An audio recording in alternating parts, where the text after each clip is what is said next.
What's up, guys? Welcome back to Game Time Discussions. I'm Cameron Selby, sitting here solo, about to go through the free agency preview with you guys. We have the NFL season kicking off officially. The new league year begins next Wednesday on March 12th at 4 p.m. Eastern Time. The legal tampering period, what people want to say it is over the next 2 days, that starts on Monday. So essentially, things are ball is starting to roll. People are getting released, moved on. Trades are already happening. So we want to go through everything that's gone on so far, what's to come, previews of notable players that could be on the move, that have already moved, that have been re-signed, all that good stuff. So I'm going to ride this solo, go through a breakdown with you guys. So let me share my screen here, and we will go through it all. All right. So first things first, franchise tag deadline was pretty much a dud, as it was compared to recent years. Last year, I think we went through 9 to 11 tags, whether it was transition or the full franchise tag. This year, only two names were officially tagged. One reluctantly, the other one we know is on good terms and going for a good deal. Obviously, the most notable one is T. Higgins, franchise for the second straight year. Essentially, Cincinnati is being very, very passive and prolonging this nonsense of whether or not they're going to keep him or not. And instead of letting him walk, getting a compensatory pick later down the line for him, they're just franchise tagging him. And who knows what's going to make of it, if there's going to be something that happens, whether it's a deal. If there's a deal that needs to be done, is it even worth it doing a wide receiver too versus maybe addressing other needs?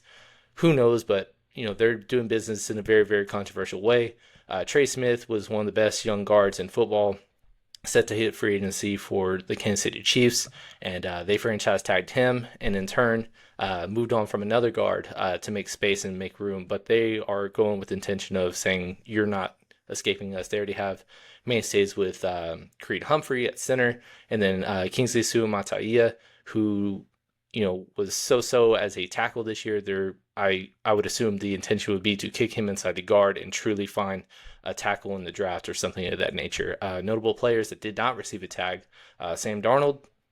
He's one that's just complete unknown with what's going to happen. Obviously, he had a career year, a resurgence with the Vikings, but then after kind of ending very, very with a dud in the regular season and into the playoffs, made it seem like they were going to move on from him. But I love listening to Rich Eisen, and he's very connected to sources, and a lot of people love talking to him during the combine. And so he has a yearly segment of like 5 juiciest rumors of the combine, and one of them contradicted what we said in the NFL North, or NFC North rather, Outlook video, where we talked about Sam Darnold likely being moved on from. And it sounds like Minnesota could be possibly trying to retain him for 1 to even multiple years, which is very interesting considering, J.J. McCarthy, they just drafted him in the first round of last year's draft. I would assume that even if there is a small step back in terms of win totals or what have you, going forward and trying to make some kind of progress with him would be the intention. But, that kind of is a little bit of a up in the air at the moment. Javon Holland rather, very good young safety, former second round pick. Loved him coming out. Me and Emery did. And basically he played his way out of a contract with Miami. He's just too expensive and they have no cap space to retain him. So he is going to be on the open market, be a popular name for anybody needing defensive back help. And then Chris Godwin, coming off a broken leg. He was absolutely crushing it once again as a very strong, one of the best wide receiver twos of this era in terms of reliability. The only thing has just been every now and again he has these injuries. He's dealt with multiple years of hamstring injuries, missing a couple games here and there. And then last year he was having a breakout year, was their leading player in terms of reliability, targets. He was starting to get red zone looks again. And obviously in garbage time when Tampa Bay was playing catch up, got lost for the year. It sounds like there's good terms to where they will try to retain him, but it is up to his decision at this point. He's an unrestricted free agent and they have no leverage in whether or not to retain him. So moving on, going into guys that retired. Zach Martin, the main, future first ballot Hall of Famer. Dallas has only played one team since he was drafted with him just over a decade ago at this point. And, he announced his retirement. He was an unrestricted free agent, so Dallas likely wasn't going to retain him anyway. As a, I guess, reluctant Cowboys fan, it's cool to see him not have to put on another uniform and wreak havoc across the league, because he's just incredible, has all the accolades in the world, and even to the point where he started battling injuries over the last couple of years, he was still grading out as one of the best guards in football. Terron Armstead, it's not official because, there is still no official, there's not necessarily a deadline for retirements. They can retire whenever they want, but it is notable that he had a $20+ million cap hit that he reduced down to the veteran minimum. And usually players don't really just give up their entire salary to do that. But basically Miami was cap struck, and I think it was a mutual decision to where either Terron is going to play on a cheaper restructured deal, or he's just going to retire in its entirety. He's been dealing with a ton of injuries. He was a big signing a couple seasons ago in the offseason, and obviously he's been serviceable when he's been healthy, but that's been far and few in between. Sam Hubbard has been a serviceable, starting defensive end, former Ohio State Buckeye, and, basically retiring. Had an okay career in terms of production, but he was, like I said, a reliable starter. I think it is pretty cool that his last snap as a Cincinnati Bengal and as an NFL player, he did catch a touchdown, which was pretty cool to think about. Jason Peters, longtime tackle. He's been just kind of bouncing around over recent years as tackle, insurance policy. He is now officially hanging it up. And then Keanu Neal, another serviceable starter for the Pittsburgh Steelers at safety. He is hanging up as well as being a rotational defensive back with Pittsburgh. So now we're going to go up to players that have been released or will be released. It's announced not all players can officially be released prior to the league year. Sometimes it depends on the cap hits and the way contracts are restructured to where they can sign wherever. But these are some pretty sizable names. Obviously, Devontae Adams is the biggest one in terms of fantasy relevance, if you want to bring that up. He was the league winner last year for what it's worth, having 200-yard half against Jacksonville. And obviously, there was the drama in the Raiders, whether or not he was going to stay there after Derek Carr. They parted ways with him and essentially went to his old buddy with Green Bay, this time with the Jets, and obviously that dumpster fire could not be saved with a really strong receiver. And so even though he performed well, especially at the end of the year, and he can still perform at 32 years old, it is no longer going to be with the Jets. I bet you he kind of mulls his options and waits and see what Aaron Rodgers does, his friend. Whether or not that's his best decision, you can debate that yourself, but we'll just kind of see. 2021 Triple Crown winner, Super Bowl MVP Cooper Kupp, no longer going to be a Ram. It's kind of surprising how they were just so easy to just say we're bluntly moving on. Obviously, he hasn't officially been released. They're trying to find a trade partner, but he's had too many injuries. He's approaching the bad age in terms of being a wide receiver on top of having injury history. I don't think anybody will take a chance on trading him, but I bet you he will still have a job somewhere wherever he does go. But the Rams will have a holder replace, but Puka Nacua has been more than serviceable. Cooper Kupp was kind of phased out towards the end of the year. But yeah, it's another name on the market. Jonathan Allen was announced today. They were trying to find a trade partner for him, but officially released. Really strong tackle, that very good locker room guy too, that essentially couldn't find a trade partner. He still has a couple years left in him, and he's just really going to be a sought-after name in terms of guys that just need a couple more pieces to really contend. Joey Bosa, big name. Obviously, he's had a ton of injuries since he at one point was the highest-paid non-quarterback in the NFL and just cannot stay healthy to save his life. Very interesting to see where he goes. I've already seen rumors of him pairing alongside Nick Bosa, his brother, in San Francisco, but we'll just kind of see what they do. They're kind of doing a whole lot of revamping on their team with moves that they've made. Obviously, you see several names on this video alone. So A couple other names: Jair Alexander, kind of injury prone, but really solid corner. Javon Hargrave, former Super Bowl winner, and very solid depth piece on the defensive line. Harold Landry was announced today as well. They couldn't find him a trade partner either. He's had 31 sacks in the last 3 years. Um, been okay at grading in terms of PFF, but he's a very serviceable edge. Whoever needs, he's going to have many, many opportunities. Evan Ingram has been inefficient, but he is obviously by far the most sought after tight end on the market. He is approaching 31 years of age to start the season, so we'll see how many years he has left. I have a feeling that he might turn into something like a Darren Waller with the Giants, what we saw, 2 years ago, if he doesn't age gracefully, so to speak. Kendall Fuller, one and done with the Miami Dolphins. He was a cap casualty. Aaron Rodgers, I brought up. I don't know who's going to take a chance on him. I don't know if they should, but I have a feeling he doesn't want to go out like that with the disaster that the Jets were this season. Somebody's going to give him an opportunity, and we will judge and discuss that when that becomes a thing, because I bet you that's not what we would do as their GM. But, we said that the Jets, all they needed to jump up and take the next leap was be better than Zach Wilson, and he absolutely tanked the team by being worse than Zach Wilson. So I don't know how much he can rebound, but we'll just kind of see. Darius Slay, Super Bowl champion. He was released by the Philadelphia Eagles. Broke Kendall Fuller twice. But yeah, he is gone. Sheldon Rankins, he was a one and done. They, controversially moved off of DJ Reader for the same exact salary for Sheldon Rankins, and obviously he did not have a great year. Alex Kappa, their guard, also being moved on from. Marcus Williams kind of became a backup in reserve as other people took over, and Baltimore just really struggled in the secondary to first half of the season. It picked back up, but he is no longer going to be a Raven.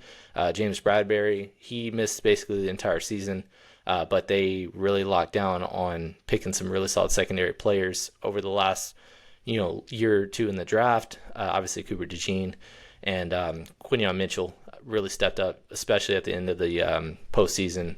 So I think they'll be very, very fine. Preston Smith, cap casualty. Tyler Lockett, longtime Seahawk. Raheem Mostert, obviously had a breakout 2023, but we were fading him from the start this past year because he's just too old, and we knew that it was coming.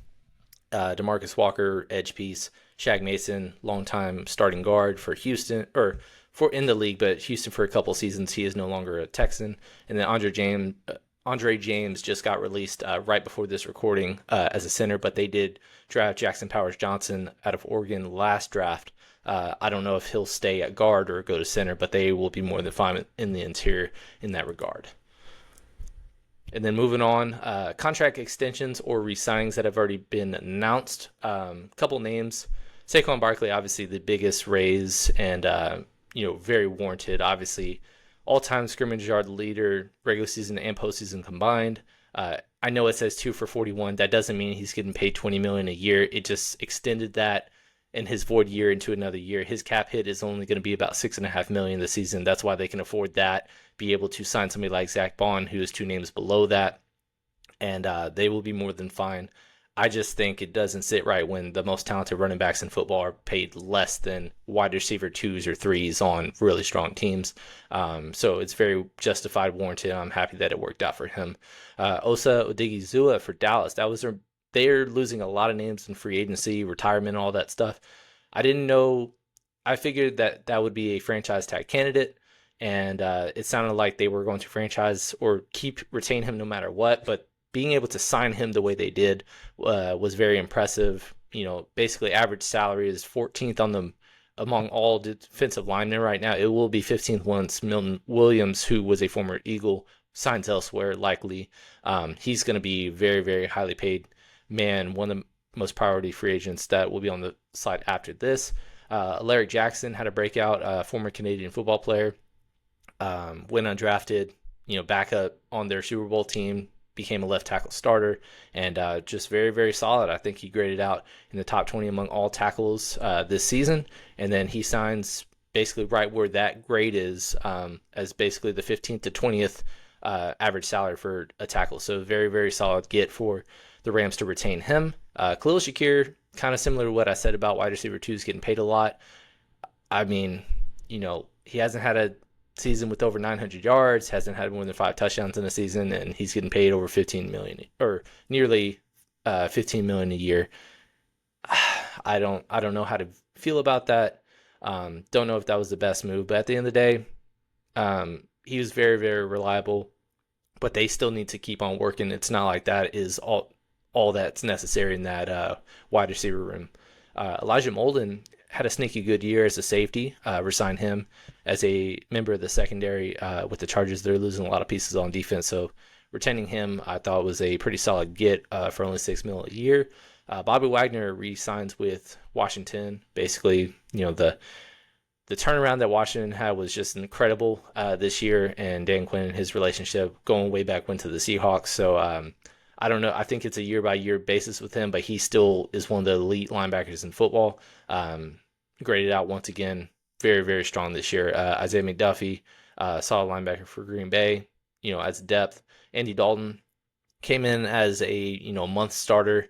He's just a lifetime backup at this point, but I think he and Bryce Young, the camaraderie, I think will really help Bryce Young develop in the long run, because as soon as Andy Dalton came in and then got rebenched after, I think he had a thumb sprain or a thumb, either way, it was a thumb injury, and Bryce Young came back, kept the job, and looked much, much better in the second half of the year. And I think Andy Dalton had a large part in that because of how good of an NFL pro he is. Terrell Bernard was extended. That was a pretty solid return for Buffalo. I guess that not contradicts, but evens out kind of the little pricey extension for Khalil Shakir. And then Derek Barnes, a linebacker for the Detroit Lions. That front seven, did really well last year and then just kind of fell apart with injuries and what have you. Trades. There's already been some trades, 4 to speak of. Obviously, last Saturday, I think it was, Washington traded a 2025 fifth rounder, which is 148th overall for Deebo Samuel. Deebo, we already kind of told you how we didn't expect him to be back. He had a career worst season, just did not look good, even when he had the opportunities to do so, because there was injuries all season long, which there typically is kind of where, George Kittle battled some injuries over the years. And then, Brandon Ayuk obviously towards ACL this year. Christian McCaffrey was in and out of it took him a long time to get back from the Achilles tendonitis in both, and then hurt his calf at the end of the year. So he basically didn't play at all. Jordan Mason got hurt, and Deebo had all these opportunities. He still not step up or live up to it. We knew they were moving on, and Washington is very interesting as a secondary piece. I don't know how overhyped it might become, but I think it's just a very solid piece because Washington was just sorely looking for a secondary option other than Terry McLaurin to step up, and it was just kind of the baton was passed on between like Noah Brown, De'Ami Brown had some playoff games. You had Olamide Zaccheaus, and then Zach Ertz obviously had a huge playoff game against the Eagles. Won us a lot of money if you watched our divisional round video. I'm sorry, our NFC Championship DraftKings video. But nevertheless, a lot of those guys are not returning because they are pending free agents. So bringing him in, I think, is solid, to say the least. Chicago makes back-to-back trades. I love both of these moves. Trading a 2025 sixth-rounder for Jonah Jackson, a guard out of the Rams. Essentially, the Rams signed him last year to a big contract. He's a former Detroit Lion that has been in a Pro Bowl in the past. He dealt with some injuries last year. But he has a history with Ben Johnson, who was his offensive coordinator for a couple seasons in Detroit. Getting him for a sixth rounder, basically after this year, they can almost cut ties without a ton of cap hit at all. So very, very low risk, obviously. And then kind of the same thing with Joe Thuney, 2026 fourth for a 4-time Super Bowl winner, multi-time All-Pro, back-to-back first-team All-Pro, this time with Kansas City. He got kicked out to left tackle because of all the woes that the Chiefs had. And obviously, he was a part of the rough outing they had in the Super Bowl. But when he plays his natural position, he's one of the best in football still to this day. And again, 1-year expiring deal, next year's fourth rounder.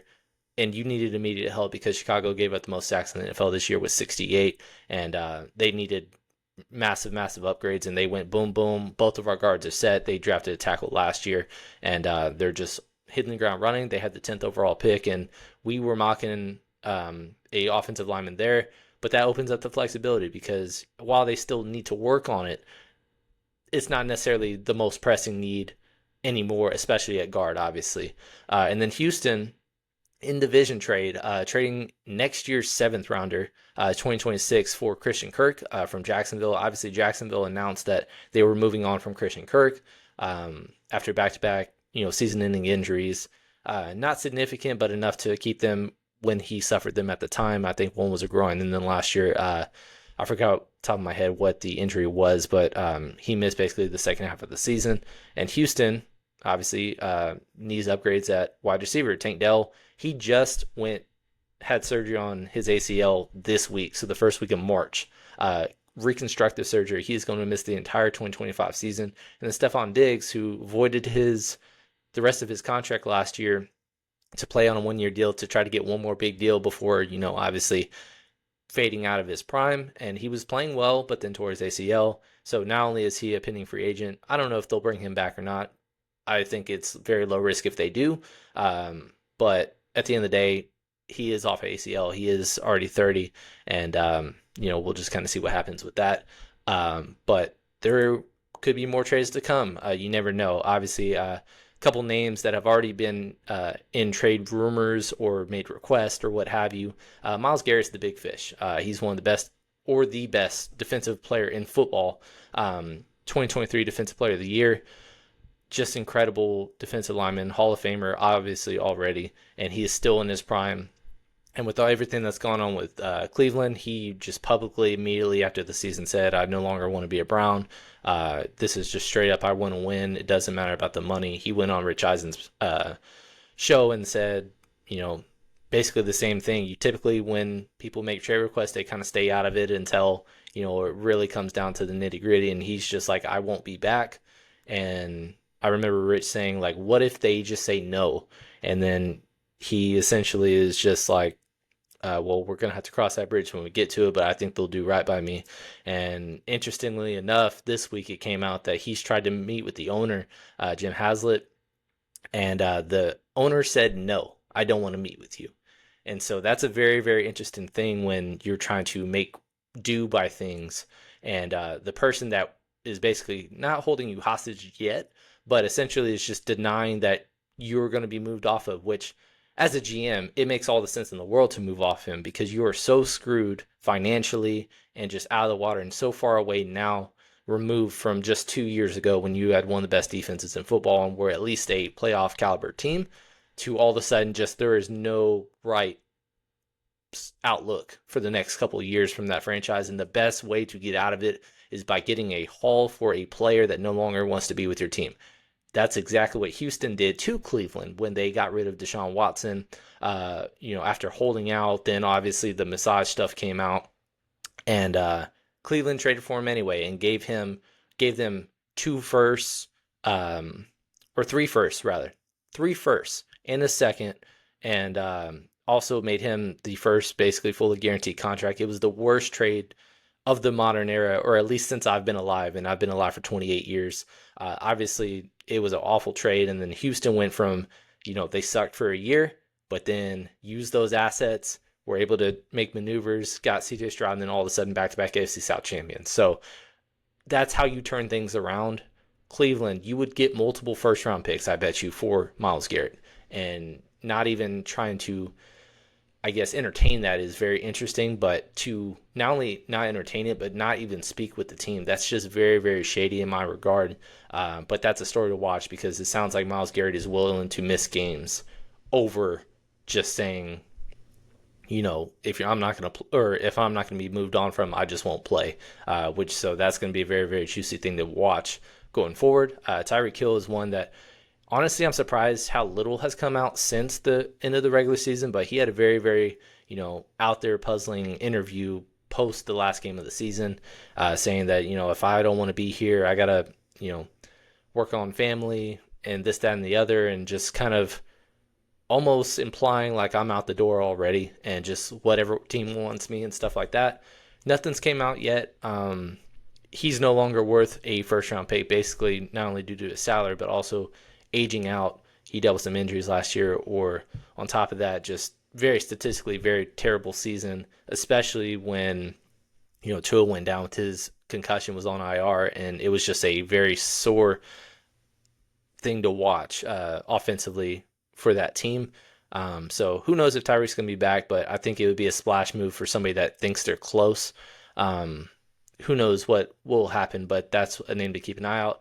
Obviously, DK Metcalf requested a trade this week. Seattle also, again, they released Tyler Lockett, longtime Seattle receiver. But DK coming off a kind of down year, but he is kind of entering his prime, but he also wants a big deal, upwards of $30 million a year. And it sounds like Seattle wants a first and a third for him, and you're not going to get close to that. You'll be lucky to get a first round pick for him. And at the end of the day, Jackson Smith-Njigba had a breakout year, tied for the franchise record in receptions, and DK has been inconsistent. He's also been kind of diva-ish at times with personal foul penalties or doing just kind of boneheaded things, but he's a hell of an athlete. I don't know if he could be a wide receiver one on a Super Bowl caliber team, but a lot of teams have cap space and they're not going to be spending a ton. So I bet you a ton of teams, the Patriots, the Raiders, the Packers, who were a team in the combine that flirtatiously was like a pairing. That sounds like nothing officially happened, but it's not like that wouldn't be on the table. And then lastly, the 2024 sacks leader, Trey Hendrickson, for the Cincinnati Bengals.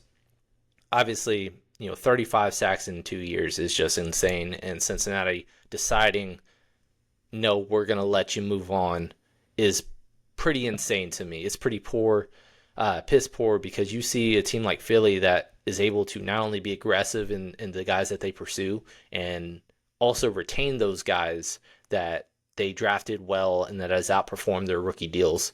Trey Hendrickson has obviously been the epitome of that. He's been an all-pro, sack leader, like I said, and not only refusing to pay him, but also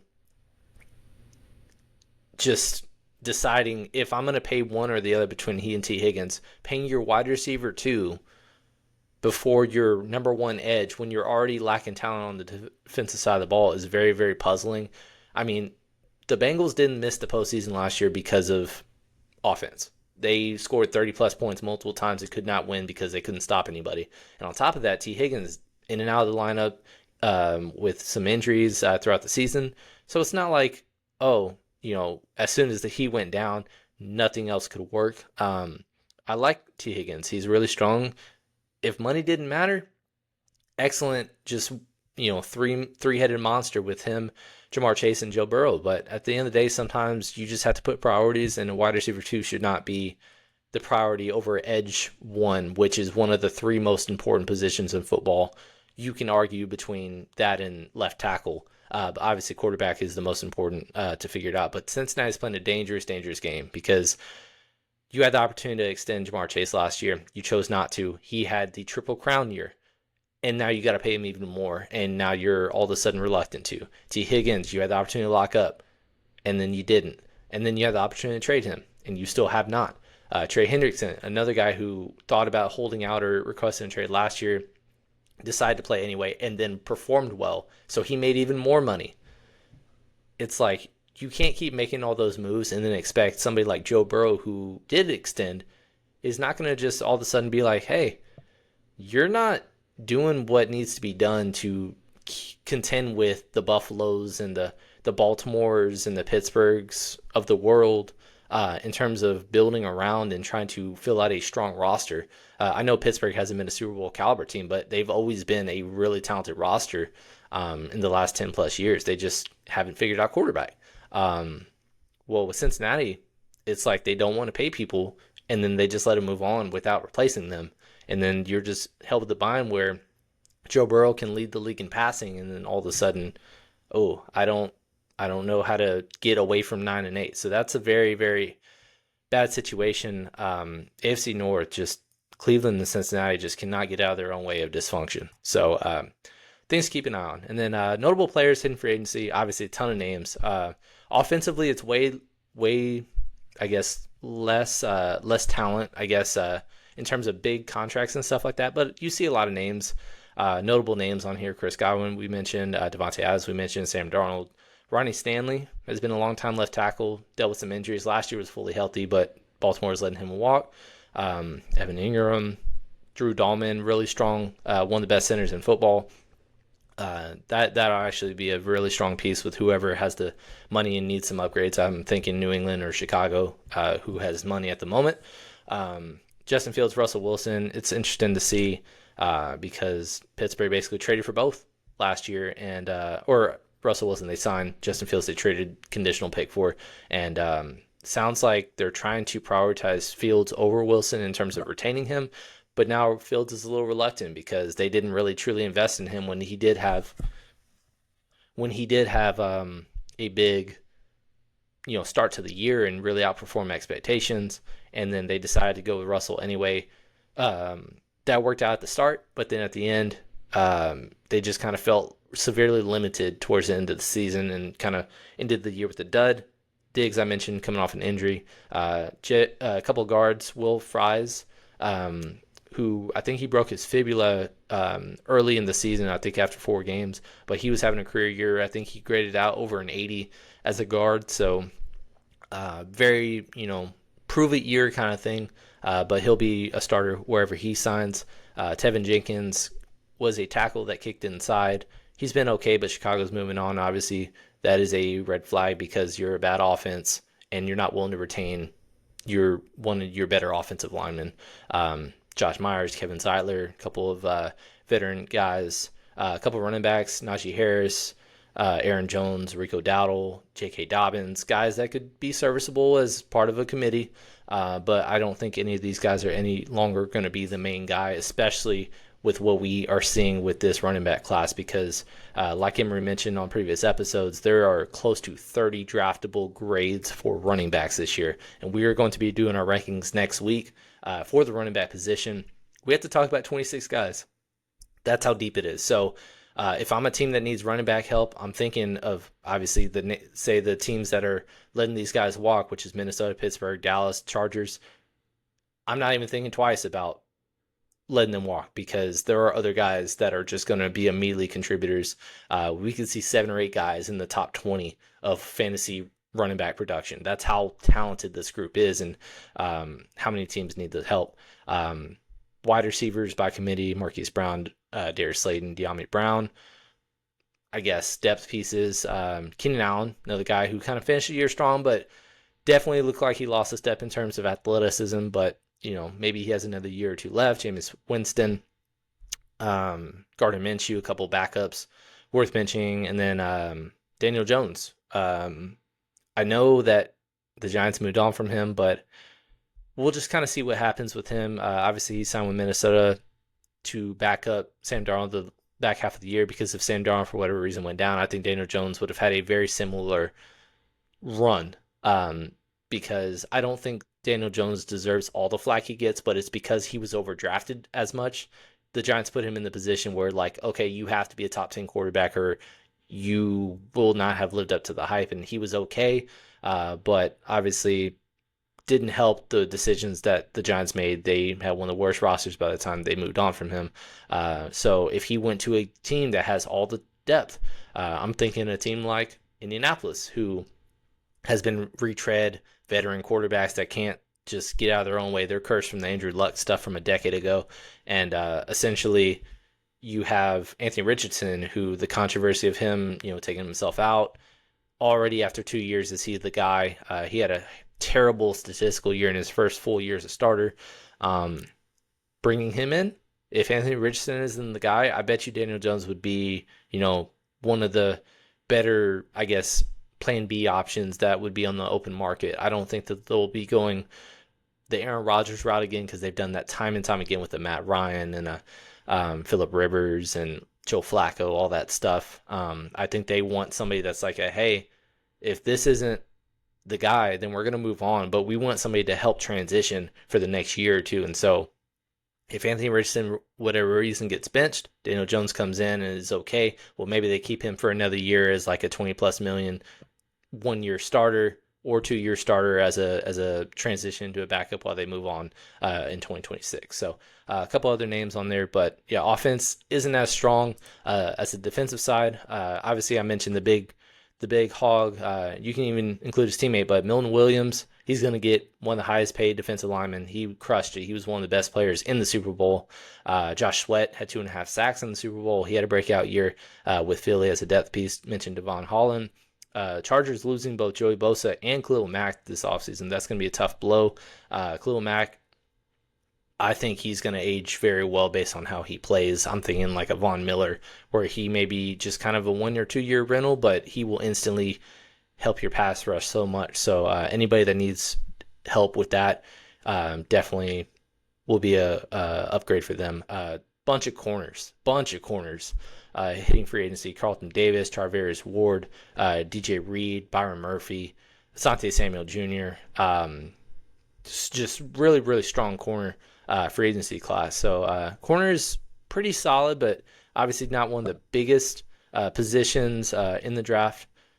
All these guys can really help a team, and I think all of them are expected to move on in their respective teams that they just came, with the exception of maybe Byron Murphy stays, but we'll just kind of see. That's not any intel, but just a breakout year. Minnesota is losing every single secondary member as a starter except for 36-year-old Harrison Smith. That is how much they're losing. So obviously him having a breakout year as a former first-round pick with Minnesota, I think maybe they might have second thoughts about letting him walk. San Francisco also losing Dre Greenlaw. They're sneakily losing a lot of defensive pieces. I mean, you see 4 names on this list at least. Dre Greenlaw, obviously he was the guy that one of their leading tacklers, best linebackers, underrated linebackers in football next to Fred Warner, and tore his Achilles coming onto the field during the Super Bowl in 2024, which was very, very unfortunate. He missed most of the year, but came back to the second half of the year.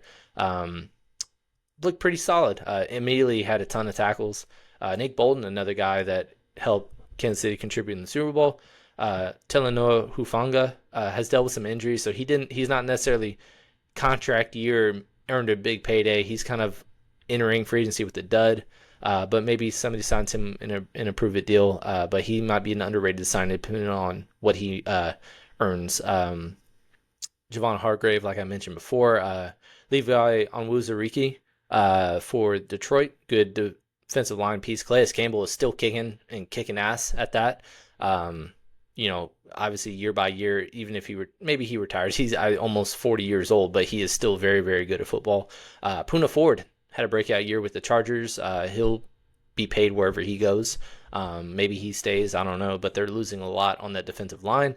Longtime defensive end DeMarcus Lawrence for the Cowboys is likely moving elsewhere. He's getting up there in age. He also fractured his foot last year, so we'll see, but he's been one of the best defensive run stoppers from that defensive end position over the last half decade. So definitely a serviceable player to invest in.